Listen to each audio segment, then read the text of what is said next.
தென்னாடுடைய சிவனே போற்றி, எந்நாட்டவர்க்கும் இறைவா போற்றி. அனைத்து தமிழ் உள்ளங்களுக்கும் கனிவான வணக்கங்கள்.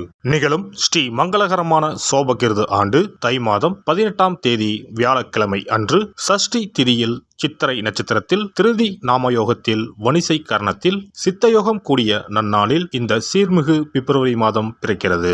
பிறக்கப் போகும் இம்மாதம் உங்கள் வாழ்வில் வளமும் நலமும் செல்வ செழிப்பும் பெற்று புதிய வாய்ப்புகள் புதிய வெற்றிகளுடன் மங்களகரமாக அமைய எல்லாம் வல்ல இறைவனை உளமாற வேண்டி விரும்பி கேட்டுக்கொள்கிறேன். இம்மாத கிரக நிலைகளை பார்க்கும் போது மேசத்தில் குரு பகவான் சஞ்சாரம் செய்கின்றார். சனி பகவான் கும்பராசியில் பயணம் செய்கிறார். ராசிக்கு 6ஆம் இடத்தில் கேது பகவானும் 12ஆம் வீட்டில் ராகு பகவானும் பயணம் செய்கின்றனர். சுக்கிரன் புதன் செவ்வாய் ராசிக்கு 9ஆம் இடத்தில் சஞ்சாரம் செய்கின்றனர். ஜனவரி 15ஆம் தேதி சூரிய பகவான் மகர ராசிக்கு மாறியதை தொடர்ந்து பிப்ரவரி 1ஆம் தேதி புதன் பகவானும் பிப்ரவரி 5ஆம் தேதி செவ்வாய் பகவானும் மகர ராசிக்கு பெயர்ச்சியாக உள்ளனர். இதனால் பிப்ரவரி மாதத்தின் தொடக்கத்திலேயே 3 கிரகங்களின் சேர்க்கை நடக்க உள்ளது.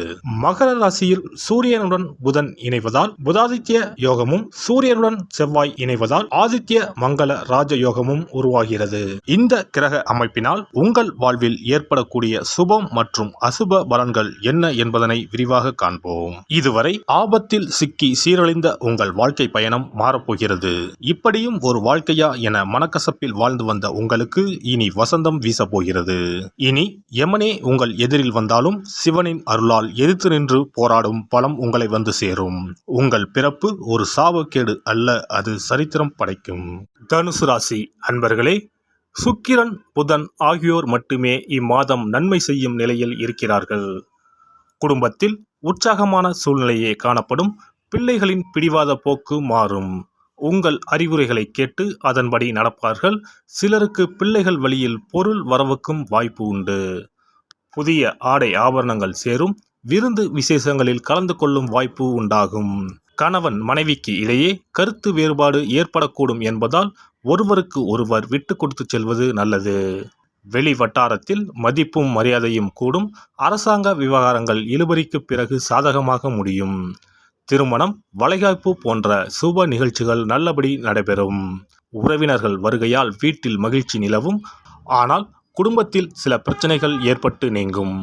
பொறுமையை கடைபிடிப்பது நல்லது. அலுவலகத்தில் பணிச்சுமை அதிகரிக்கும். ஆனால் அதிகாரிகளின் ஆதரவும் சக ஊழியர்களின் உதவியும் இருப்பதால் மிகவும் எளிதாக செய்து நிர்வாகத்தின் பாராட்டுகளை பெறுவீர்கள். உங்கள் கோரிக்கைகள் ஏற்றுக்கொள்ளப்படும். தொழில் வியாபாரத்தில் கூடுதலாக உழைக்க வேண்டும். ஆனால் அதற்கேற்ற ஆதாயம் கிடைக்கும். பங்குதாரர்களால் வியாபாரத்துக்கு தேவையான பண உதவிகள் கிடைக்கும். அரசாங்க வகையில் எதிர்பார்க்கும் காரியங்கள் இழுபறிக்கு பிறகு அனுகூலமாக முடியும்.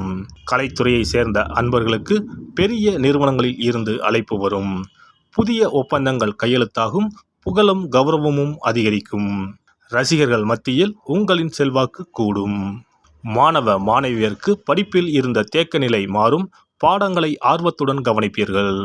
ஆசிரியர்களின் கேள்விகளுக்கு உரிய பதில்களை கூறி பாராட்டுக்களையும் பெறுவீர்கள். நண்பர்களிடம் பழகும்போது மட்டும் சற்று கவனம் தேவை. குடும்பத்தை நிர்வகிக்கும் பெண்மணிகளுக்கு மகிழ்ச்சி தரும் மாதமாகவே இருக்கும். குடும்ப பொறுப்புகளை நிறைவேற்றுவதில் சிரமம் எதுவும் இருக்காது. அலுவலகம் செல்லும் பெண்மணிகளுக்கு பணிகளில் கூடுதல் கவனம் தேவை. இம்மாதம் சாதகமான நாட்கள் 1, 2, 6, 7. அதிர்ஷ்ட எண்கள் 2, 4, 7. வழிபட வேண்டிய தெய்வம் விநாயகர் பெருமாள். பரிகாரம்: விநாயகர் அகவல் பாராயணம் செய்வதும் விநாயகருக்கு அருகம்புல் மாலை அணிவித்து தும்பை பூக்களால் அர்ச்சனை செய்வதும் நன்மைகளை தரும். சிறப்பு பரிகாரம் மற்றும் ஆலய தரிசனம். புத்திர பாக்கியம் என்பது திருமணமாகி பல ஆண்டுகள் ஆகியும் புத்திர பாக்கியமே ஏற்படாத நிலை. புத்திர தோஷம் என்பது ஒவ்வொரு லக்கணத்திற்கும் வேறுபடும். பொதுவாக எந்த லக்கணமாக இருந்தாலும் 5ஆம் இடம்தான் புத்திரஸ்தானத்தை குறிக்கும். எனவே அந்த 5ஆம் இடத்தை முக்கியமாக பார்க்க வேண்டும். சேர்த்து வைத்த புண்ணியம்தான் குழந்தையாக பிறக்கும் என்று பழமொழி உண்டு. அந்த வகையில் 5ஆம் இடம் பூர்வ புண்ணியஸ்தானமாகவும் திகழ்கிறது. தாய்மாமன் தாய்வழி உறவுகள் ஆகியவற்றை குறிப்பதும் 5ஆம் இடம்தான். 5ஆம் இடத்தில் பாவக்கிரகங்கள், அதாவது ராகு, செவ்வாய், சனி அல்லது சூரியன் அமர்ந்தால் ஒரு சிலருக்கு குழந்தை பாக்கியம் இல்லாமல் போகும் அல்லது தாமதமாக கிடைக்கும். ஒருவேளை 5ஆம் இடத்தில் உள்ள பாவக்கிரகங்களை சுப கிரகங்கள் பார்த்தால் குழந்தை பாக்கியம் கிடைக்கும் என்பது நம்பிக்கை. இனி புத்திர பாக்கியம் பெறுவதற்கான ஆலய வழிபாடுகளை பார்ப்போம். செவ்வாய் பகவானின் அம்சமாக கருதப்படும் முருகப்பெருமான் வழிபாட்டை தவறாமல் செய்பவர்களுக்கு நிச்சயமாக புத்திர பாக்கியம் கிடைக்கும். குரு பகவான் வீற்றிருக்கும் தலங்கள் அனைத்தும் சிறப்பு வாய்ந்தவைதான். ஆலங்குடி குருஸ்தலம், திட்டை குருஸ்தலம் சிறப்பான பலன்களை கொடுக்கும் ஆலயங்களாகும். அது மட்டுமல்லாமல் சிதம்பரம் அருகே இருக்கக்கூடிய ஓமாம்புலியூர் துயர்தீர்த்தநாதர் ஆலயமும் குரு பகவானின் ஸ்தலமாகும். இந்த ஆலயங்களுக்கு சென்று தரிசித்து வருவதன் மூலம் புத்திர பாக்கியம் நிச்சயமாக கிடைக்கும் என்பதை உறுதியாகவே சொல்லிக் கொள்கிறேன். மேலும் வைத்தீஸ்வரன் கோவில் அனைத்து விதமான நோய்களையும் தீர்க்கும் ஆலயம். இது செவ்வாய் பரிகார ஸ்தலம். எனவே நல்ல சத்தான அறிவு கூர்மை மிக்க குழந்தை பாக்கியம் வேண்டுபவர்கள் இந்த ஆலயத்திற்கு சென்று வந்தால் குழந்தை பாக்கியம் பெறுவதற்கு உண்டான தடைகளை நீக்கி புத்திர பாக்கியத்தை நிச்சயம் அருள்வார் வைத்தியநாத சுவாமி. மேலும் கருவின் உருவாக இருக்கும் கருமாரியம்மன் ஆலயங்கள் அனைத்தும் புத்திர பாக்கியம் நல்கும் ஆலயங்களே. சமயபுரம் மாரியம்மன், திருவேற்காடு கருமாரியம்மன் போன்ற ஆலயங்கள் அனைத்தும் சிறப்பு வாய்ந்தவையே. அதேபோல் திருச்சிக்கு அருகில் உள்ள திருப்பட்டூர் பிரம்மா ஆலயம் பிறவி பயனை அனுபவிக்க செய்யும் ஸ்தலம். திருப்பட்டூர் பிரம்மாவிடம் வேண்டுதல் வைக்க குழந்தை பாக்கியம் கிடைக்கும். திருச்செங்கோடு அர்த்தநாரீஸ்வரர் ஆலயம் புத்திர பாக்கியத்தை அருளும் முக்கிய ஸ்தலம். குருவாயூர் கிருஷ்ணர் ஆலயமும் ஸ்ரீரங்கம் ரங்கநாதர் ஆலயமும் குழந்தை பாக்கியத்திற்கு வழிகாட்டக்கூடிய வழி கிடைக்கக்கூடிய அற்புத திருத்தலங்கள். இந்த ஆலயங்களில் துலாபாரம் என்னும் வேண்டுதல் வைத்து வந்தால் குழந்தை பாக்கியம் உடனே கிடைக்கும். குழந்தை பேறு பெற்ற லட்சக்கணக்கான பேர் இங்கு வந்து நேர்த்தி கடன் செலுத்துவதை தினந்தோறும் காணலாம்.